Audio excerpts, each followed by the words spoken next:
C'était peut-être fini. Luis vivait désormais en Toscane, dans un village près de la mer. Il louait une maison avec vue sur des collines qui lui rappelaient celles des tableaux de la Renaissance. Luis avait acheté un piano à queue ancien, un Bernstein en acajou. Il aurait pu choisir un instrument moins beau, mais peut-être meilleur, comme il aurait pu choisir une maison plus confortable.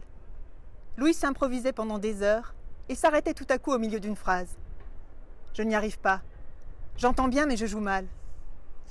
De toute façon, il est trop tard pour devenir un grand musicien. » Il ne touchait plus au piano pendant des jours. Luis avait essayé plusieurs divertissements. Il avait fait du golf, de la peinture et d'autres activités dont il se souvenait à peine. Au début, il éprouvait de la sympathie et parfois de l'intérêt pour ses compagnons de jeu. Puis très vite, il se disait « Oh non, pas eux !» dès qu'ils approchaient. D'autres à sa place seraient devenus gros. Luis gardait la planta torera, une élégance sans après. Il était grand, élancé, athlétique, et même si tout lui était devenu à peu près indifférent, il demeurait orgueilleux de sa grande beauté, comme il disait avant et sans qu'on sache s'il était sérieux ou s'il rigolait. Vu qu'il gardait aussi mauvaise conscience de ne rien faire de ses journées, il se remettait au piano. Les journalistes qui cherchaient un angle original lui posaient toujours les mêmes questions. « Comment définiriez-vous ce jazz que vous aimez ?» Lui savait défini. Maintenant, il répondait « Oh, vous savez », et terminé. Même réponse quand on lui demandait pourquoi il avait cessé de toréer. Un jour, à Las Ventas, Roscoe, le chef du Siete, lui a crié « Donne-lui les 4 passes qu'il a et terminé !» Luis lui en a donné une vingtaine et il a triomphé. Mais « et terminé » lui est resté. Comment ça a commencé? C'est trop facile d'expliquer ça par les blessures. À l'hôpital, on lui demandait sans arrêt s'il souffrait. Bien sûr qu'il souffrait, et alors? C'était très douloureux, mais très simple. Luis avait failli mourir. Il a tout fait pour revenir. Quand il est revenu, le public le faisait saluer après le Paseo. Les spectateurs l'aimaient, il aimait les spectateurs. La saison suivante, la santé retrouvée, Luis n'avait plus envie de leur sourire, de chercher leur approbation entre chaque série de passes. Il remarquait surtout les gros, les laids, les pénibles, ceux qui gueulent en se goinfrant de chips et autres saloperies. C'est à cette période qu'il connut ses plus grands triomphes. Face au taureau, la passion demeurait. Face aux autres, face au reste, ça devenait pesant. Luis n'avait plus envie de s'habiller de lumière, le rituel l'ennuyait. Il s'en foutait d'être sifflé ou porté en triomphe.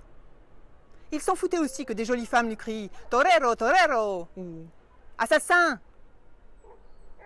Luis voulut émigrer à New York, où vivaient les jazzmen qu'il aimait. En réalité, la plupart étaient morts depuis au moins 50 ans. Et surtout, émigrer aux États-Unis demandait trop de formalités. Alors, Luis partit en Toscane, où les peintres qu'il aimait avaient vécu non pas 50, mais 100 ans plus tôt. En Toscane, Luis entreprit de collectionner les tableaux, mais sans illusion. Ce qu'il aimait était inaccessible, dans les musées ou dans les millions. Pour accrocher ou éclairer les tableaux, on trouvait tout dans un bazar d'électricité situé juste à côté de chez Luis. Le bazar s'appelait Pierre Lec, du nom du patron, un grand sec d'une 60aine d'années, toujours vêtu d'une blouse grise. Au début, Luis fut comme tout le monde désarçonné d'entendre systématiquement « Faudrait savoir ce que vous voulez » et d'attendre un temps fou, même lorsqu'il était le seul client dans le magasin. Mais il éprouvait une sorte de plaisir esthétique à contempler la sombre figure du patron. On aurait dit un inquisiteur ou un moine fanatique du Quattrocento.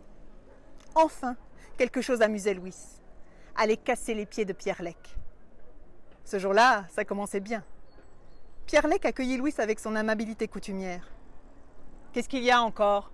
Vous ne voyez pas que je sers la dame ?» La dame n'était pas du genre à fréquenter les bazars d'électricité. Elle avait environ 30 ans, elle était habillée simplement d'un jean et d'une chemise blanche, ne portait pas de bijoux, ne semblait pas maquillée. Luis la trouva très élégante.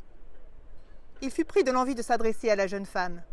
« Mademoiselle, on a dû vous le dire, vous ressemblez au portrait de Lucrezia Ponciatichi par Bronzino. Vous avez ses yeux verts, ce regard un peu triste et pénétrant. En tout cas, vous êtes la beauté toscane incarnée. » Mais Luis gardait le sens du ridicule et la jeune femme l'intimidait. Alors il ne dit rien. « Je voudrais un peu de fil, dit la jeune femme. « Quoi comme fil? Du 10, du 12, du 20 ?»« Du fil électrique. »« Évidemment, je ne fais pas mercerie. Quel calibre? »« Pas trop gros, mais pas trop fin non plus. Si vous ne savez pas ce que vous voulez, allez vous acheter du rouge à lèvres et laissez-moi travailler. » Pierrelec revint avec un carton plein de fils qu'il jeta sur le comptoir. « Alors, c'est ça? »« Peut-être. Qu'en pensez-vous, monsieur ?» demanda la jeune femme en s'adressant à Louis. Elle avait vu qu'il rigolait. « Peut-être, oui, dit Louis, mais je n'aime pas la couleur. »« Moi non plus, dit la jeune femme. »« Vous vous foutez de moi, dit le commerçant. Qu'est-ce que ça peut faire, la couleur? On ne le verra pas, le fil. Il sera caché par une baguette. Allez, dehors, je n'ai pas de temps à perdre, moi. » Louis invita la jeune femme à dîner. À quand remontait la dernière fois qu'il avait eu envie de faire ça? Elle fit un beau sourire. Naturel comme le bon toreo, se dit Louis. « Je n'aime pas cette viande, dit-elle en lisant le menu. Aïe, une végétarienne. Donc pas question de lui révéler qu'il était torero. Laura était péruvienne. La beauté toscane incarnée n'était même pas européenne. Louis se retint de lui dire qu'il avait toréé à Acho, la reine de Lima. « J'aime beaucoup le Pérou, dit-il. Tant mieux. Moi, j'aime beaucoup l'Espagne, même si vous, les Espagnols, n'avez pas bien traité les Indiens. Je n'aime pas qu'on maltraite les gens ou les animaux. » Ça, c'est un discours typique d'animaliste, pensa Louis. Si je lui dis qui je suis, elle est capable de me jeter son verre à la figure. Laura disait souvent « je n'aime pas ». Mais quand le sujet ne l'agaçait pas, elle plaisantait sans arrêt. Louis rit toute la soirée. Pas une fois il ne dit « oh, vous savez ». Au contraire, il ne cessait de parler et il lui restait toujours beaucoup à dire. Ils passèrent la nuit ensemble. C'était si simple avec elle. Le lendemain, Louis alla chercher sa cape et se mit à toréer de salon. C'était la première fois depuis qu'il était en Italie. Il pensait à Laura. « J'aimerais lui brinder un taureau dans une grande arène, se dit Louis. Madrid, Séville, ou Acho, ce serait encore mieux. Que pourrais-je lui offrir de plus précieux que ce brindis? Il y pensait de plus en plus et toréait de mieux en mieux. Mais s'il le disait à Laura, elle répondrait sans doute « Je n'aime pas les toreros et terminé. »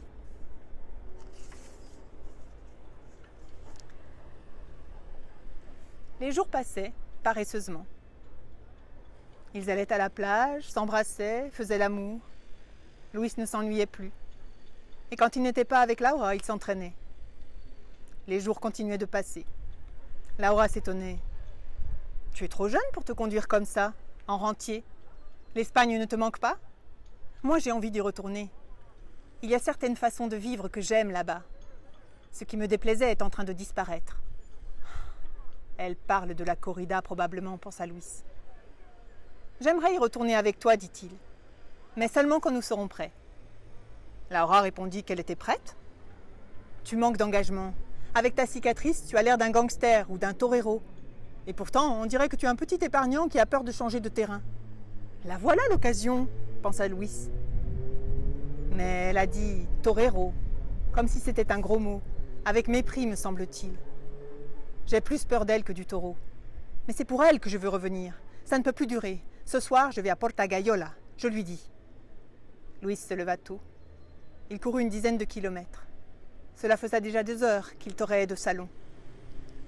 Quand on torée avec vérité, avec profondeur, cela se transmet à tous les publics, se dit-il. Alors pourquoi pas à Laura, qui est si sensible et intelligente? Louis fit une pause pour lire le SMS qu'il venait de recevoir. Louis, quand je t'ai parlé de torero, j'ai vu que ça t'a déplu. Je voulais te le dire. Mon grand-père a été tué par un taureau dans les arènes de Lima. Mon père et mon oncle étaient toreros eux aussi. Et moi, je ne peux pas aimer un homme qui n'aime pas la corrida. Je pars.